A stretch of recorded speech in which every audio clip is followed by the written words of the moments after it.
जीव आपस में एक दूसरे का उपकार करते हैं।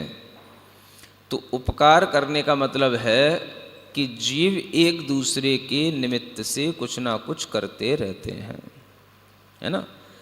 अब वैसे देखा जाए तो शास्त्रों में जितने भी उदाहरण मिलते हैं वो उपकार का मतलब आप वो समझते हैं कि उपकार माने उपकार। जैसे कि नौकर मालिक के ऊपर उपकार करता है तो मालिक नौकर के ऊपर उपकार करता है ना। उदाहरण ये दिए जाते हैं, परस्परोपग्रहो जीवन। नौकर मालिक के ऊपर क्या उपकार करता है? वो मालिक के अनुसार काम करके यथा समय पर देता है तो वो उसका उपकार मालिक के लिए हो गया। और मालिक ने उसको जो भरण पोषण का साधन दिया, जीवन चलाने के लिए धन आदि का साधन दिया, वो उसका उपकार हो गया। तो इसको ही केवल परस्पर उपग्रह नहीं मानना चाहिए। उपग्रह का मतलब, उपकार का मतलब कुछ भी जो हो रहा है वो सब होना चाहिए, तब ये परिभाषा व्यापक बनेगी। क्या समझ में आ रहा है? यानी गुरु शिष्य के लिए भी परस्पर में उपकार होता है। गुरु ने जो शिष्य को पढ़ाया, शिष्य ने उसको स्वीकार किया, तो गुरु ने शिष्य के ऊपर उपकार किया, जो शिष्य को पढ़ा लिखा करके योग्य बनाया, और शिष्य ने गुरु की आज्ञा मान करके उसको स्वीकार कर लिया, ये शिष्य ने गुरु के ऊपर उपकार कर लिया। सुन रहे? तो परस्परोपग्रहों के ये उदाहरण इसी रूप में दिए जाते हैं, उपकार करने रूप में।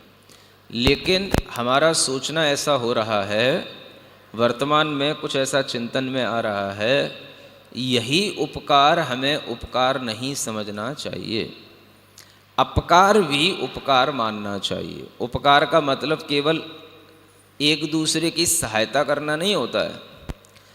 उपकार का मतलब है एक दूसरे के लिए काम करना। अब एक दूसरे के लिए कार्य करने वाला जीव, चाहे वो एक दूसरे पर अपकार भी करे तो भी वो एक दूसरे के लिए कुछ ना कुछ कर रहा है। क्या समझे? जैसे किसी जीव के रक्षा के लिए किसी जीव को मरना पड़ता है या कभी मारना पड़ता है। समझ आ रहा है? तो ये परस्पर में उपकार, क्या ये भी उपकार है? अपकार में भी उपकार होता है। तो उपकार का मतलब ये नहीं समझना चाहिए कोई हमारे लिए अच्छा करे उसी का नाम उपकार है, जो कुछ भी करे उसका नाम उपकार है। समझ में आ रहा है ना? जैसे कि मान लो कोई गर्भवती महिला है और उस महिला के गर्भ में बच्चा है और उस बच्चे की स्थिति बिगड़ गई। अब डॉक्टर ने कहा कि अगर इस बच्चे को निकाला नहीं जाएगा तो महिला की मृत्यु भी हो सकती है। समझ में आ रहा है? अब आप समझो क्या करोगे, किसको बचाओगे? महिला को बचाओगे? वो तो यूं कहो या तो मृत हो गया या मृत होने ही वाला है या वो किसी काम का नहीं है, है ना। तो ऐसी स्थिति में उसको हमने उस जो कुछ भी उसके साथ किया उस बच्चे के साथ, अब वो महिला को हमने बचाया तो वो महिला पर तो उपकार हुआ, बच्चे ने भी महिला के ऊपर उपकार किया कि नहीं किया? उसका उपकार किस रूप में? तो वो भले ही उपकार उसके लिए दुख देने के रूप में हो, लेकिन वो भी उसका उपकार ही कहलाएगा। उपकार का मतलब सुख नहीं मानना चाहिए। अगर वो गर्भ से उसको किसी भी तरह के उपायों से हटाया नहीं जाएगा, निकाला नहीं जाएगा, तो वह महिला के लिए खतरनाक बन सकता है, वो उस स्त्री की मृत्यु के लिए भी कारण बन सकता है। तो समय से पहले उसको हटाया जाता है, गर्भ से निकाला जाता है। समझ आ रहा है? तो ये क्या हुआ, ये बच्चे का और उस महिला के साथ में ये भी क्या हुआ, इसको उपकार कहोगे कि नहीं? समझ आ रहा है? डॉक्टर जो कर रहा है वो भी उपकार ही कर रहा है। कोई भी जीव जीव के लिए जो कुछ भी करेगा वो सब उपग्रह ही कहलाएगा। अगर उस बच्चे के कारण से महिला मर भी गई तो भी वह उसका उपकार कहलाएगा। क्या समझ में आया? नई बात बता रहा हूं, सुनने की कोशिश करो, समझने की कोशिश करो। उपकार का मतलब एक दूसरे के निमित्त से किया जाने वाला कार्य। उपकार का मतलब ये नहीं है कि उपकार माने अच्छा करे तो उपकार और बुरा करे तो अपकार, ऐसा मतलब नहीं होना चाहिए यहाँ पर। तब ये परिभाषा व्यापक बनेगी। लेकिन हमने इसको ले इसी अर्थ में लिया है कि एक दूसरे के लिए जो अच्छा करे उसका नाम उपकार कहलाता है। समझ आ रहा है? लेकिन यहाँ पर द्रव्य हैं, जीव द्रव्य हैं। जीव द्रव्य दूसरे जीव के साथ जो कुछ भी कर रहा है वो उसके लिए उपकार है। कमठ ने पारसनाथ के जीव पर कितनी बार आक्रमण किया, वार किया, मृत्यु कराई। वो उसका उनके लिए जो किया गया कार्य है वो उपकार है। चाहे वो सिंह की पर्याय में मारा हो, चाहे भील की पर्याय में उस जीव को मारा हो, मारा। और मरने के बावजूद भी उस जीव का, जो मरुभूति का जीव था, उसके लिए तो कुछ भी इतना बिगाड़ नहीं हुआ। वो तो अपने धर्म ध्यान से स्वर्गों में ही जाते रहे। तो इसको हम उपकार कहेंगे कि नहीं कहेंगे? समझ आ रहा है? जीव का जीव के साथ में जो परस्पर में कोई भी क्रिया की जाएगी वो सब उपकार में आएगी, ऐसा जानना चाहिए। ये एक नया चिंतन आपको दिया जा रहा है, व्यापक चिंतन ये है। समझ में आ रहा है? हाँ, चाहे उससे भला हो या बुरा हो, ये कोई मतलब नहीं है। तभी ये परिभाषा बनेगी कि जीव जीव का उपकार करता है। नहीं तो फिर जो हमारे लिए अच्छा करे वो तो जीव हमारे लिए उपकार करने वाला हो गया, और जो हमारे लिए बुरा करे तो वो उपकार नहीं कर रहा है। आखिर तो ये परिभाषा फिर व्यापक नहीं बनेगी।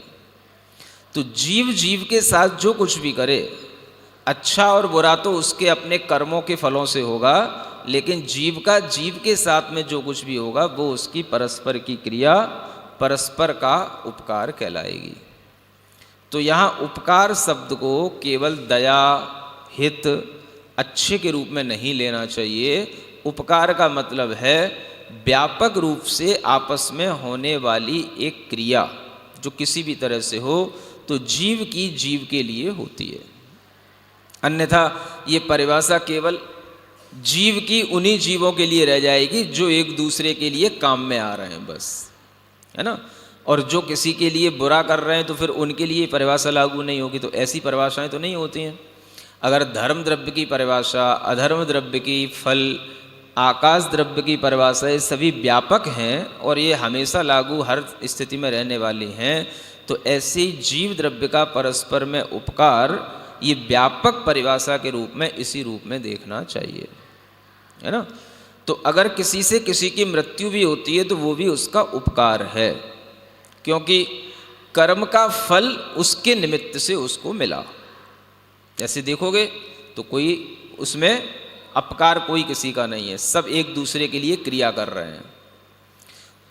अगर आप एक साइंस चलती है उसको अगर पढ़ें, है ना, जीव विज्ञान, बॉटनी वगैरह, तो उसमें बताया जाता है कि हर जीव परजीवी होता है। समझ में आ रहा है? हर जीव दूसरे जीव को खाता है या हर जीव दूसरे जीव के आश्रित होता है। हर जीव परजीवी होता है, स्वजीवी कोई नहीं होता है। समझ में आ रहा है?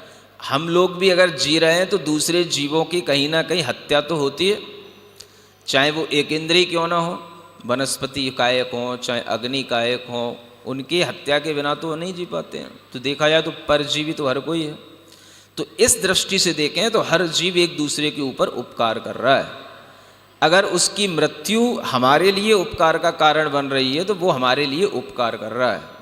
वो तो मर रहा है, आप जी रहे हो, इसके बिना कभी जिया नहीं जा सकेगा। समझ में आ रहा है ना? तो यही विज्ञान में सिखाया जाता है, जीव पर जीवी होता है ना।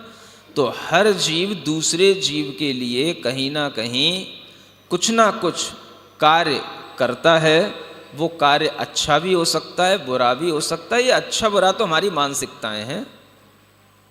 मान लो कमटके ने जीव ने पारसनाथ के जीव मरुभूति के लिए या उसके बाद में और जो मुनि महाराज जब वो बनते रहे तो वो जीव कई बार सिंह बन करके उसने मुनि महाराज को मारा। तो हमारे लिए वो सिंह ने मुनि महाराज को मारा अच्छा नहीं किया, ये हमारे लिए है। उस जीव के लिए तो कुछ नहीं है, जिसने जो मुनि महाराज है उस जीव के लिए तो कुछ नहीं है कि हमारे लिए कुछ बुरा हुआ। उनने तो किंचित भी भाव नहीं किया हमारे लिए बुरा हुआ। उनने तो सोचा हमारा समाधि मरण हो गया, इसके निमित्त से अच्छा हो गया। वो अपने धर्म ध्यान के भाव बनाए रखे, स्वर्ग को प्राप्त हुए। तो अच्छा या बुरा ये हमारी सोच के साथ होता है। वस्तुतः जीव जीव के साथ कोई ना कुछ उपकार कर रहा होता है, क्रिया कर रहा होता है, ऐसा इसको मानना चाहिए। ये एक नई चिंतन है, नया दृष्टिकोण है जो आज तक शायद किसी ने कहा नहीं, बताया नहीं, है ना। अगर आप लोगों के गले में उतरे तो दूसरे लोगों को बताने की कोशिश करना, लेकिन दूसरों के गले में उतरने से पहले अगर कोई थोड़ा सा भी विद्वान होगा तो वो कहेगा कि भाई ऐसे तो गलत हो जाएगा, ये परस्परोपग्रहो जीवानाम हम लिखाया करते हैं, तो फिर इसका अर्थ कुछ भी है, चाहे मारो चाहे जियो परस्परोपग्रहो है, तो फिर हम इसको फिर अच्छे रूप में कैसे देखेंगे। अब तुम देखो या ना देखो वो अलग बात है, उसकी व्याख्या मैं अलग से भी कर सकूँगा, लेकिन इसका व्यापक भाव तो यही होना चाहिए। ये मेरा अपना चिंतन है, इसलिए अगर गलत हो तो मेरे ही ऊपर थोप देना, ताकि कुछ जिनवाणी के साथ अन्याय ना हो पाए, है ना। रिस्पॉन्सिबिलिटी तो हमें अपने ऊपर लेनी पड़ेगी ना तो इसलिए ध्यान रखना, है ना। एक नई बात आज आपके सामने रखी गई है।